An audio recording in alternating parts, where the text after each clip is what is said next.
안녕하십니까, 박정호입니다. 지난 시간에 이어서 싱가포르 2편 준비해 봤습니다. 교육 얘기 한다고 해서 지난번에 잔뜩 딴 얘기만 해가지고 교육으로 이제 시작을 하려고 하는데요. 자, 싱가포르는 이런 이유들로 인해서 전 세계적인 하이 브레인들이라고 해야 될까요? 고급 인재들이 참 많이 거주하는 대표적인 도시가 돼버렸습니다. 세계적인 바이오 의료진들이 살고 있는 도시 싱가포르, 세계적인 다국적 기업에 종사하고 있는 회사원들이 살고 있는 도시 싱가포르, 그리고 세계적인 선박 엔지니어들이 살고 있는 도시 싱가포르. 그 과정에서 이들 기업들과 선박과 의료진에게 금융 서비스를 제공하고자 하는 세계적인 금융 허브 도시도 역시 싱가포르입니다. 이렇게 고액 연봉을 받는 사람들이 대거 살고 있는 도시가 싱가포르다 보니까 자연스럽게 싱가포르는 무엇에 대한 수요가 또 같이 높아지고 있냐면 교육 서비스, 질 좋은 교육 서비스에 대한 수요가 또 높아지고 있습니다. 싱가포르는 이 질 좋은 교육 서비스마저도 제공해주면서 사실은 다국적 기업과 세계적인 의료진과 세계적인 엔지니어들을 또 모집했다고 해도 과언이 아닌데요. 저도 싱가포르 출장 갈 때마다 싱가포르 시내 여기저기를 비싸서 택시는 감히 못하고요. 걸어다니면서 이제 볼 때가 있는데요. 역시 걸어다니니까 주변에 건물에 뭐가 입주되어 있는지 여기에는 뭐가 있는지가 더 눈에 잘 보였습니다. 그런데 싱가포르 시내를 지나가다 보면 놀랍게도 시카고 대학교를 볼 수가 있습니다. 아니, 시카고 대학교가 시카고에 있지 않고 싱가포르에 있다고요?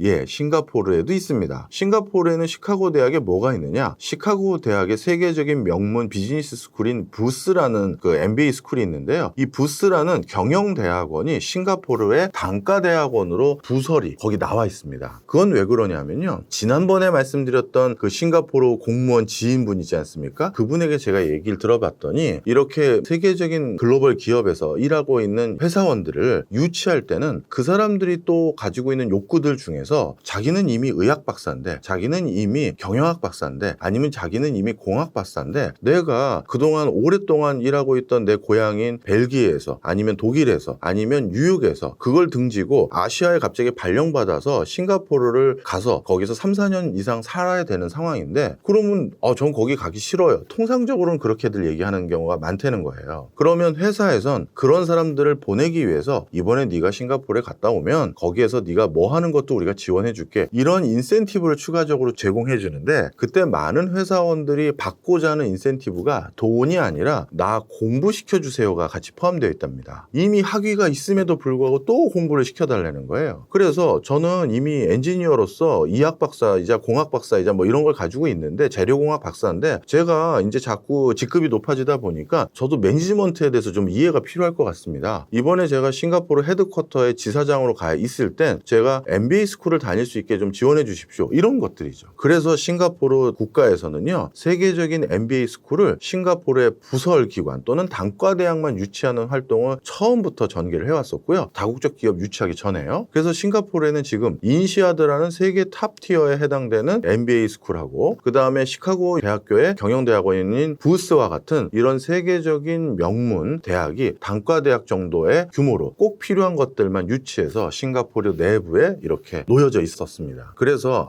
다국적 기업을 유치하기 위한 정말 아주 치밀한 전략 전술이 엿보였던 적도 있습니다. 자, 그런데 제가 싱가포르 교육제도에 대해서 말씀드리겠다는 건 지금 말씀드린 것처럼 싱가포르에 위치되어 있는 세계적인 명문 대학들만을 말씀드리는 게 아니라 싱가포르의 초등학교 제도, 중학교 제도, 그 다음에 중등 이후의 고등학교 제도들에 대해서 말씀드리려고 합니다. 싱가포르는 우리나라와 똑같이 초등교육과정 6년, 중등교육과정은 대신 4년, 그리고 중등후 교육과정이 2년에서 4년 정도로 편제되어 있습니다. 그러니까 중학교가 우리보다 1년이 더 긴 거라고 볼 수가 있겠네요. 초등학교는 4년간 기초과정을 배웁니다. 그리고 그 기초과정을 배우고 난 뒤에 그 뒤에 남은 2년, 우리로 따지면 초등학교 5학년과 6학년 때 탐색 과정이 이루어지는데요. 바로 이 초등학교 5학년, 6학년이 인생에서 제일 중요한 시점입니다. 아니, 그건 또 무슨 말씀이세요? 대부분 고3 때 아닙니까? 아닙니다. 싱가포르는요, 입시를 초등학교 6학년 때 합니다. 그래서 초등학교 6학년 때 어느 중학교로 진학하느냐, 그것이 내가 싱가포르의 가장 상류층까지 가느냐, 좀 심하게 말하면, 아니면 싱가포르에서 내가 중산층 이하로 사느냐가 그때 결정이 된다 해도 정말 과언이 아니에요. 그래서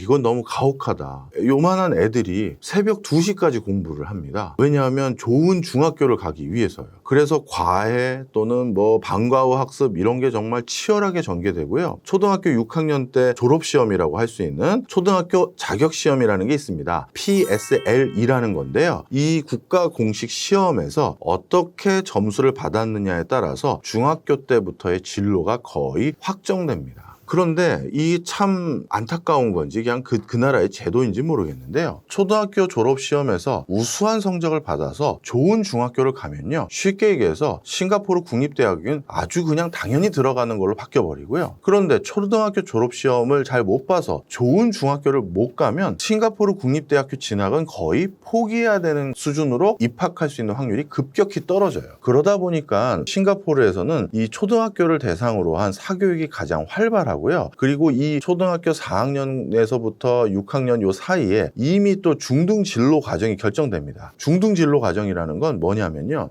이 친구는 중학교 때도 이제 공부하고 고등학교도 공부해서 대학 진학하고 박사학위를 받을지 대학 진학한 다음에 어떤 전문가로 활동할지 이렇게 결정되는 중학교로 가는 게 있고 아니면 초등학교 6학년 졸업시험이 어떻게 되느냐에 따라서 우리로 따지면 이제 직업학교들이 있죠. 이 트랙으로 완전히 갈려지게 됩니다. 그러다 보니까 심지어 좋은 중학교를 가기 위한 초등학교 졸업 재수시험?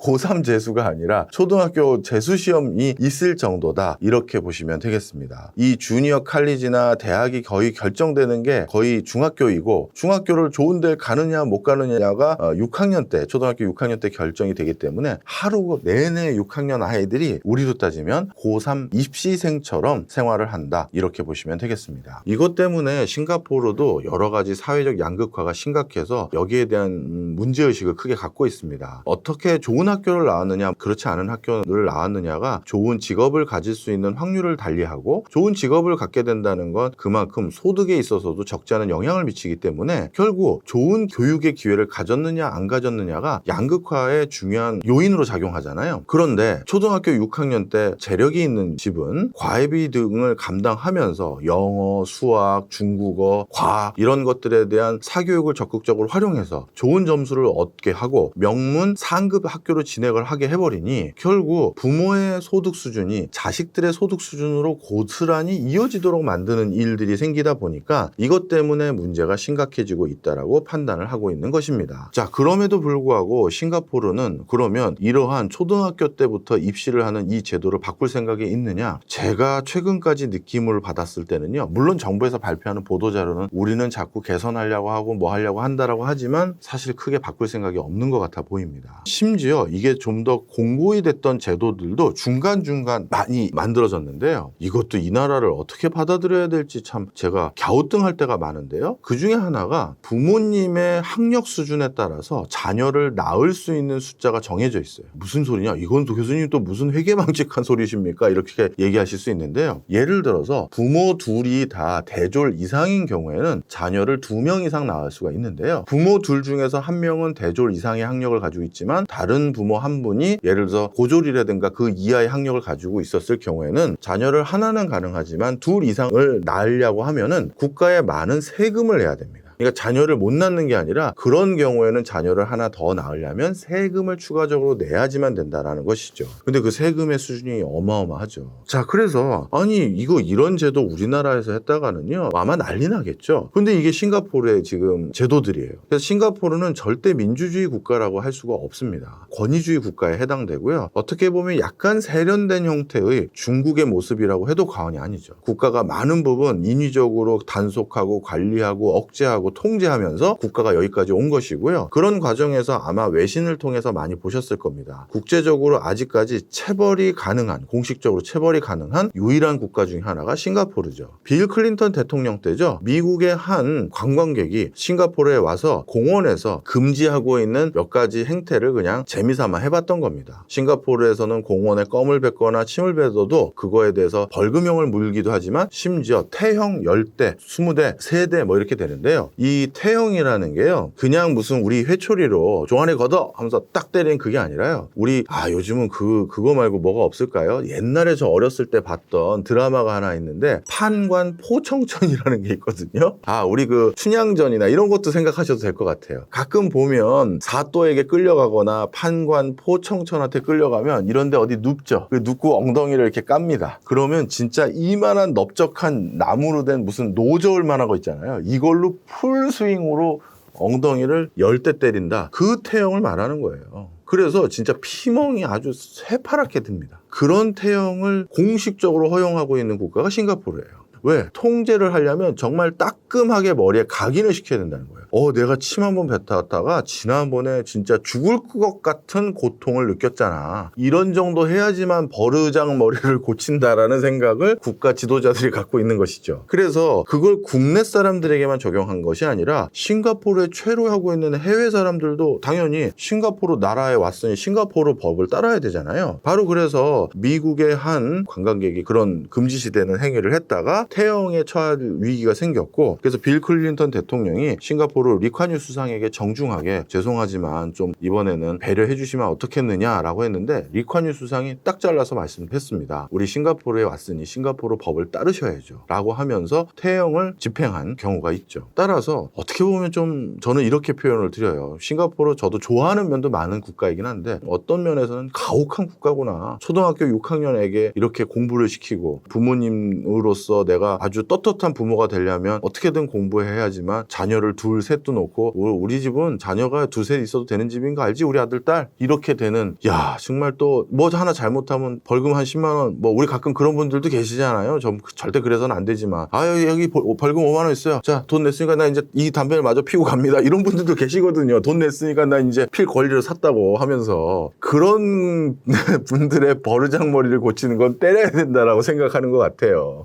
무섭죠? 자, 그래서 싱가포르는 이 교육제도를 바꿀 생각이 전혀 없어 보이고요. 국민들을 계도하기 위한 교육제도 역시도 태형과 같은 강압적이고 고자세인 위치를 계속 유지하려고 하는 것이다. 저는 이런 거는 좀 앞으로 바뀌지 않을 것 같아 보인다. 이렇게 말씀을 드립니다. 자, 이번에는 싱가포르 내부 국민들의 상황을 한번 살펴보도록 하겠습니다. 싱가포르는 전체 인구의 약 30%가 외국인으로 구성되어 있습니다. 진짜 인종의 아고라라고 할 수가 있겠죠. 현재 싱가포르는 중국계가 한 74.3%, 말레이계가 13.4%, 인도계가 9.1%를 비롯해서 기타가 3.2%로 구성되어 있습니다. 종교도 정말 다양해요. 불교가 33.3%, 기독교가 18.3%, 종교가 없는 사람들이 17%, 이슬람교가 14.7%, 도교가 10.9%고요. 힌두교가 또 5.1%입니다. 그 세계적인 종교 활동이 가능한 모든 종교가 다 있는 곳이 싱가포르고요. 그리고 이들 종교마다 금기시하는 음식들, 먹기를 권장하는 음식들이 다 다르죠. 그래서 저는 싱가포르가 세계적인 음식 관광을 할 수 있는 제일 좋은 도시라고 생각을 합니다. 그래서 다른 나라들보다도 먹는 거를 기반으로 어디 여행 가려고 하면 싱가포르를 정말 많이 간다. 이렇게 보시면 되겠습니다. 자, 그리고 싱가포르는 유치원 과정에서부터 싱가포르 공용어로 쓰는 영어와 그 이외의 언어 하나를 반드시 모국어처럼 배워야 되는데요. 그 언어 중에 하나가 중국어, 말레이어, 타일러